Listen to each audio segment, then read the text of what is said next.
So hey guys, we're back and we continue the review of the Astra militarum, or Imperial Guard, betterly known as.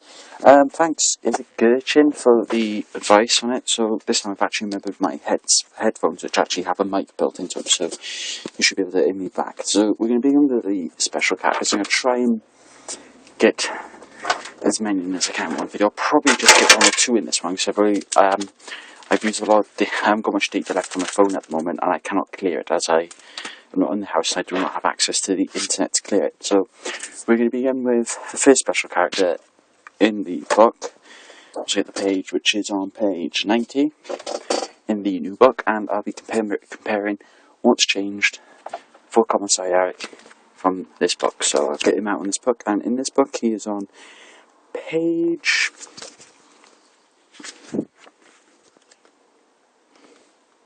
90, and he's on page 92 in the 5th edition book. So,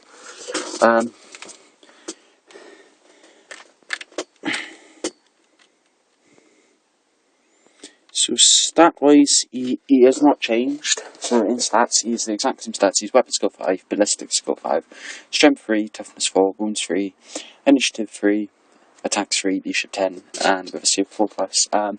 He is 40 points cheaper in the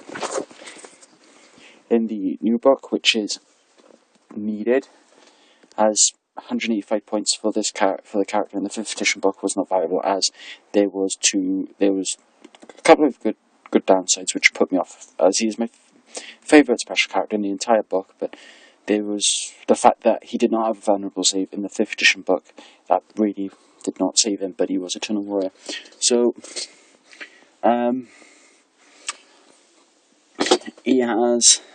So I won't do the war gear for the 5th edition book, as it's not relevant. I'll do the war gear for the new book. So he has carapace armour, a bolt pistol, a storm bolter, a close combat weapon, power claw, frag, and crack grenades. His special rules are Aura Discipline, Chain of Command, Eternal Warrior, Independent Character, Iron Will, Preferred Enemy, Orcs, Senior Officer, Summary Execution, and Voice of Command. So he's 145 points. He is now a lot better, and we'll now go to his actual page on page 55 to review the rules for him. So if I can get to page 55. Okay. His warlord trait is Draken Disciplinarian, however you pronounce that. That's on page 27. I can never remember any of these rules yet, guys, because I haven't played many games of this. So he comes as warlord trait standard. Basically, friendly units from the codex, Imperial Guard, within 12 inches of the warlord do not take morale tests for suffering 25% or more casualties. So this guy really does work well with a bulk of infantry, especially if you've got conscripts around. It will stop them from fleeing because they will not have to take that test for their 25%. He also has Aura Discipline. This is I believe this is the rule, which is, because it's still changed for me, guys, I'm still learning it, is, these are the rules which come standard with every commissar, so, yeah. So, I will cover these rules, I'll cover them now, so I don't have to remember the commissar one. Aura of Discipline. It's for Commissar and the Lord Commissar only. Any friendly unit from the Codex within 6 inches of the Lord Commissar uses his leadership for any fear or morale pinning tests. That is also another good buff, as the Lord Commissar and Commissar are leadership 10, and I think Lord Commissar is leadership 10 as well. Yeah, it's both leadership 10. That's a real big buff for any infantry on the table. Chain of Command, Lord Commissar only, and Commissar Yarrick. A Lord Commissar may only be a warlord if you have no models for the senior special rule in your primary detachment. So if you take these guys in primary detachment, these guys have to be your warlord. Or they may only be, so they have to be, in other words, I believe. I don't know, I haven't really worked it out yet, I'm still getting through the rules. Summary Execution. If the Commissar unit fails a fear, morale, or pinning test after any rules it is entitled to, the only player can opt to have his Commissar execute one Imperial Guard unit or model in the unit. Roll a d6. On a 3+, you choose which model is executed, and on 1 or 2, your opponent chooses instead. Your opponent cannot choose the commissar himself, but on a 1 or 2, he gets to choose any model. Now, this is a bit iffy because this can. I don't know if this is how it affects multiple wound characters, but if this affects a a model with 3 wounds in the unit, would that instantly kill him off, or would he just take a wound? I don't know. So if somebody could clear that out for me, that'd be great. He has the senior officer special role, which allows him to issue 2 commands out of the 9. He has voice to command as well, which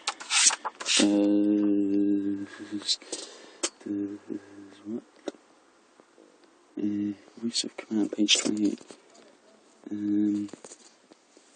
Yeah, which allows him basically to command.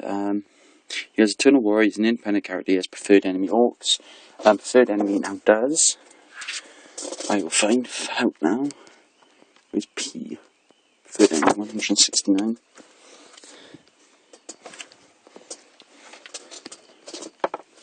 Alright, I have to find out how much time I've used up on this. I'm 6 minutes in this video, so I'll probably cover this guy for now. 169. 169. 169. 169. Model with if the special role does not unit. Basically, he allows commissar to reroll any hits or wounds against any orc model he is up against. So that's a bonus. He still has his Iron Will. If he loses his last wound, you don't remove him as casualty. You just basically either put a marker or lay him on his side on the tabletop. On a 3+, he regains a single wound and place Yarrick as close to his previous position as possible. But on a 1 or 2, he is still removed as a casualty. He now has a power field, which is a 4+ invulnerable, which we've wanted for ages. Because in the previous codex, he didn't have an invulnerable, so if any successful wounds caused against him had to be re-rolled. It was helpful, but the invulnerable save was to be better. Then he still has Baelite, which is 6 inches range, strength 3, AP 3 with a pistol rule. And I believe that's it. So really, this guy really can't say like only works any good with infantry massed armies, to be honest with you. Because he's more of a buff to them. He basically keeps them more forward than them having them falling back, and plus if you can keep him in the centre where you have 2 bulk, you keep your units in a line of bulks, it really does support them really well. So tournament wise, I would like to take him, but I've already made my tournament list for next year, so he's not there. He could be really, really viable in it, and he could be really good, as he is now more likely going to survive now. And he's able to fight for himself, but he also helps other units around him stay alive, or stop falling back as easy as what they did. Okay, I'm 9 minutes in. I'm going to squeeze in quick.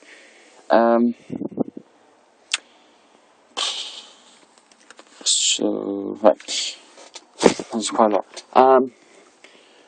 I'll do Lord Castellan Creed. Lord Castellan Creed has not changed at all, really, from the previous codex. He's still the same points, still the same stat line, but now he receives 2 Warlord traits instead of the 1, and he has a carapace armor, 2 hotshot blast pistols, a frag grenades, and a refractor field. Let's go to his page. On page 56. Let's see what his special rules are. This guy was always good, but very pricey. very pricey, because you'd have to take the two of them together to make them really valuable. Right, here's the voice of command. He has Supreme Commander. He can issue up to 3 orders a turn. Now that's a bit of a bugger, because in the last codex he could issue 4.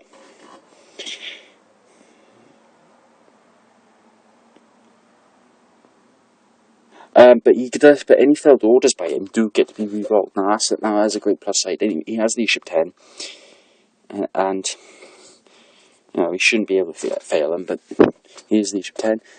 He also has tactical genius. If Creed is your warlord, he has 2 warlord traits instead of the 1. You can either roll twice on the same warlord's trait table, or once on 2 different warlord traits table.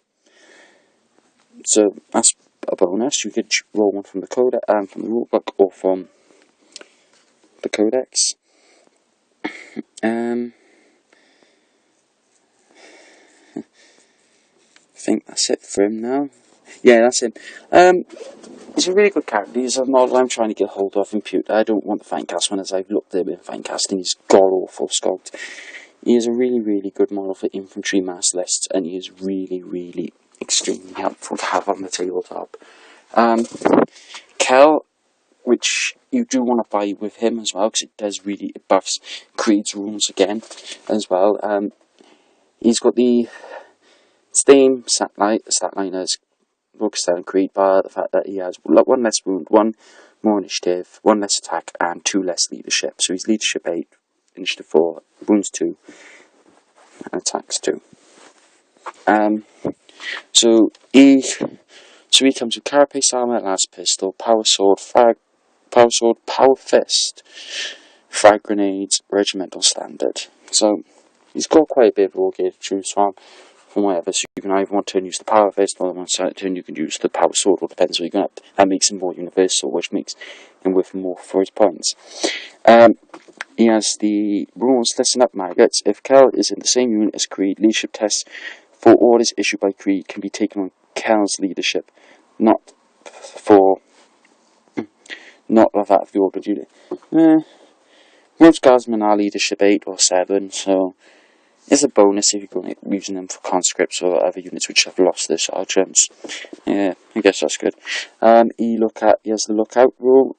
If a wound allocated to a character in the model's unit, other than any other model with this special rule, it really makes sense. The character automatically passes his lookout test. If it can make one, the wound must be allocated to the model with this special rule instead. If there is more than one model with this special in the unit, when a wound is allocated to a character, the owning player can choose which then to reallocate the wound. Sworn Protector, this just goes with Creed again. Kell must declare a glorious intervention whenever possible, and will automatically pass the test to take the place of a friendly character ongoing. These two really only work together properly, as Kell will buff, because that makes him live a lot longer, but they're together on their own. They're an extra 155 points, so your command squad is going to be a 300 point man unit. So it's good for 2,500 point games. 2,000 points, it all depends, but 2,500 points, these two go really well in together. So I will try and get these two models, and I want to give them play testers. I want to see what they're like, and I do actually like the sculpts. I really do. I'd like to paint them as well. So, but that's all I can really give you on these now. In the next video, we'll do Colonel Ironhand Strachan, Nork Dead Dog, and Knight Commander Pask. We'll get those three in. That's the last of the special characters, and then we've got enough. I've got 1, 2, 3, 4, 5, 6, and I've got 6 more HQ units to go through. So, thanks for watching, guys. Hopefully this video's been better of a quality now that I've managed to get a headset with a microphone in it. And thanks for watching. I'll see you in the next one.